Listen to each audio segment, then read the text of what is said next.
Çdo njeri që bën mirë shpërblehet 3 fish.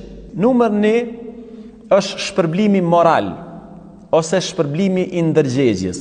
Çka do të thotë shpërblimi moral? Do të thotë secili njeri që bën mirë në këtë botë, në radhë parë shpërblehet me një ndjenjë të mirë në ndërgjegjen e tij.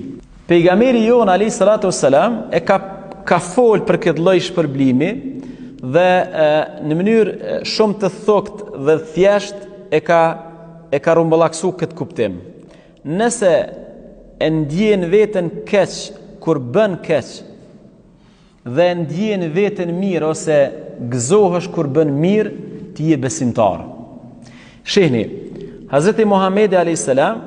tani të mirën dhe të keqen, efektin e saj e kthente brendësia e njeriu. Domethënë, kur bën keq, ndikimi i parë, gjurma e parë kthehet te ti.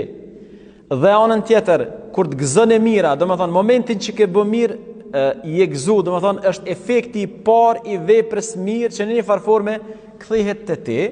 Kur ndjehesh keq se ke bë keq dhe gëzohesh se ke bë mirë, domethënë fillon me shiju edhe të mirën edhe të keqen kuptimin negativ dhe të mirën kuptimin pozitiv, atëherë ti je një besimtar. Shpërblimi i dytë është aspekti ligjor.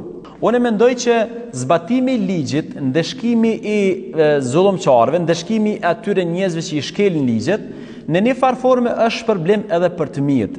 Pse shtrohet pyetja dhe si?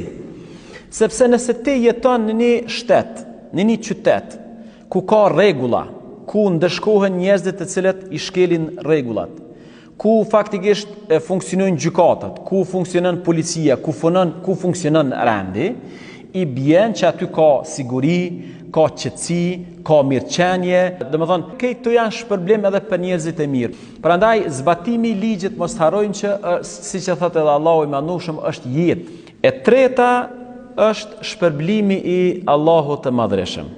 Mos gabojmë ndonjëherë e të mendojmë që Allahu i Madhreshëm shpërblimin e jep veç në botën tjetër.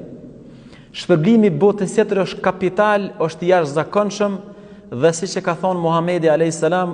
Allahu do t'i shpërblej njerëzit e mirë në botën tjetër aq shumë dhe aq mirë sa që as syni se ka pa, as veshi se ka ndëgju, as mendja s'mund ta imagjinoj në çfarë formë do të jetë shpërblimi i jashtëzakonshëm i Zotit.